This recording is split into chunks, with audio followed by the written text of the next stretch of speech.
বিসমিল্লাহির রহমানির রহিম। আজকে আমরা এসেছি ঢাকা 13-তে আমাদের চেতনা বাংলাদেশের পক্ষ থেকে শীতের সময় যারা কষ্টতে আছে এদেরকে কম্বল বিতরণ করার জন্য, একটু উপহার দেওয়ার জন্য আজকে এসেছি।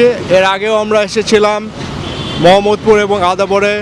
চেতনা বাংলাদেশের পক্ষ থেকে আমরা কম্বল বিতরণ করেছি। আজকেও এসেছি। আজকে আমরা দেখতে পাচ্ছি যে এখানে আরও অনেক মানুষ আছে যারা এখন কম্বল ওনারা পায় নাই এবং ওনাদের হেল্প দরকার, প্রয়োজন। সেজন্য আমরা এখানে এসেছি চেতনা বাংলাদেশের পক্ষ থেকে ওনাদেরকে হেল্প করার জন্য প্রয়োজন। এবং চেতনা বাংলাদেশ সবসময় মানুষের পাশে থাকবে। প্রতিটা এলাকায় আমরা চেষ্টা করব সবসময় মানুষের পাশে থাকতে এবং সহযোগিতা করতে।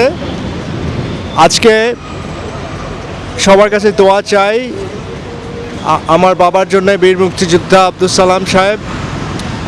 ঢাকা 13 থেকে উনি ইনশাল্লাহ ইলেকশন করবে, ওনার জন্য সবাই দোয়া করবেন। এবং আমাদের চেতনা বাংলাদেশের পক্ষ থেকে যারা এখানে এসেছে, মোহাম্মদপুর থানা এবং মতিঝিল থানা, এদের জন্য আপনারা দোয়া করবেন এবং ইনশাল্লাহ ফিউচারে যাতে আমরা আরও মানুষের পাশে থেকে কাজ করতে পারি, এই জন্য আমরা আপনাদের সবার কাছ থেকে দোয়া চাচ্ছি। জি, থ্যাংক ইউ।